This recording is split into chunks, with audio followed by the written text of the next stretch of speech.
My cancer that I have is called epithelioid hemangioendothelioma, EHE for short.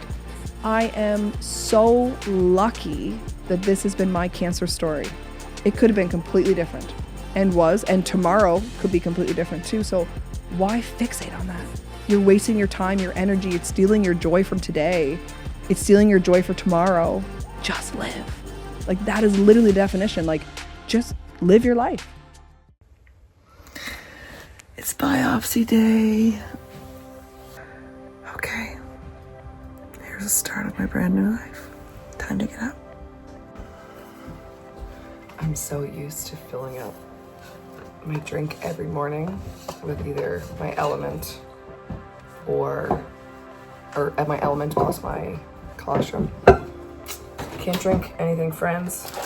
So we're just gonna fill it up, knowing that this is gonna be over soon, and then I'm gonna be able to drink this whole bottle. Get it into me. All right, time to go. Normally I would go and hug all my children, but one is at away camp. My boy is with my Nana Sue, and my middle is at my sister's camper.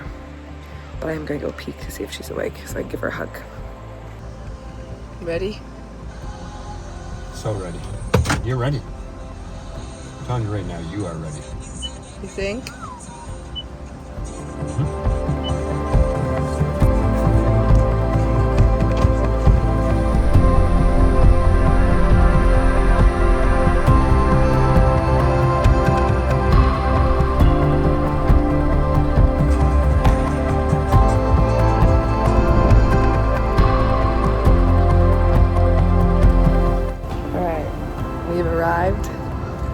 At my hospital.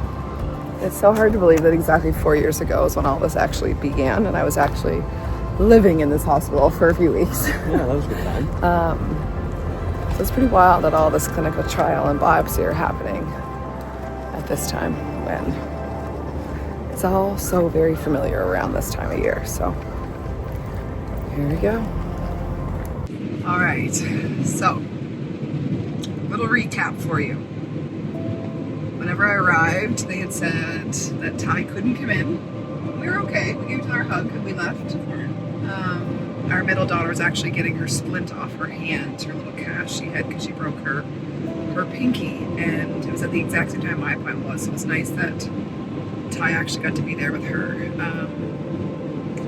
And I even got a chance to give her a little hug when they were wheeling me to my biopsy as we passed each other in the hallway, which was amazing. And it was pretty cool where we were standing. We parked right in front of the hospice chapel, so it was really kind of special to have that moment with her there. When I arrived for my biopsy, everyone was so kind, and it was really nice to meet the radiologist because he has read my reports for a really long time, and to be able to see his face and to meet him for the first time was pretty cool. I will be honest with you, it was probably the most painful thing I've ever experienced in my entire life. Way different than my last biopsy, which is interesting because that one, as we know, landed me in the ICU with excruciating pain. This was totally different pain that started instantly. So when they put the needle in for freezing, of course, that hurts. But when they put the, I think it is 16 needle, when he put it in, and it touched my capsule. There's a capsule around your liver.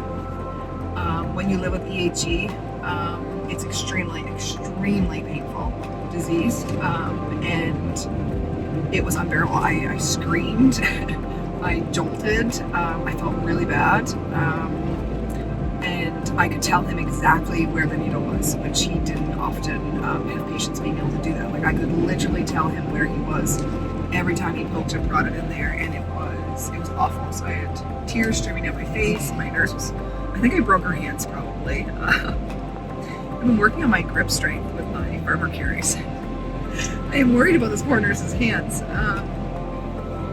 So what happened was he kept kept moving things around, but my tumors kept moving. Again, super ultra-rare sarcoma.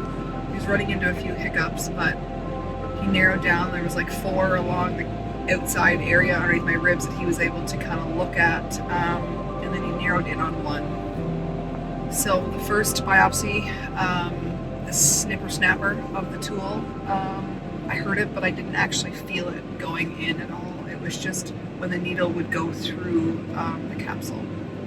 It sucked, but he got 2 really good samples, and then the third, he said, was like a ribbon. It wasn't as positive and good. And he looked at me and he said, "Do you want to go for the 4th?" And I looked at him and I said, "Yes, like, do it. We have to. I do not want to ever have to do this again. So do what you need to do. Let's get it done." And held my breath and screamed and got it done. I just kept apologizing to everybody. I just kept saying, "I'm so sorry." Typically, I'm way tougher than this. Like, I've done endoscopy with no sedation, colonoscopy with almost no sedation. Like, I can sit through pain, really a lot of pain, but today was different. So we got what we needed. So I just said to them, I said, "This is my first step to my miracle." So I thanked them, and when I got back to the recovery room, the pain again continued. I saw Ty in the hallway on my way through, and you probably didn't enjoy that because I was... I was pretty frightened, pretty scared. Yeah, I was crying pretty hard at that point. And they made an exception for him to come back to recovery with me, and I was there a little bit longer than expected. The doctor was called again around halfway through. My pain escalated again, but I'm going to go back on my main pain pill, which is naproxen, and it is a blood thinner, so there was the risk, but we need the swelling to go down in my liver, and that's what's happening. Is everything is really swollen in there, and we need a way to take the swelling away, and then hopefully the pain will get a little better. Halfway through the procedure, I got that pain up through my neck. If you ever had your liver done, you know that pain. It goes through your chest all the way up to your neck. So I'm back dealing with that, and hopefully it'll all go away soon. But we're done. Clearly. Yep. Step 1, check. Check. On the road to my clinical trial.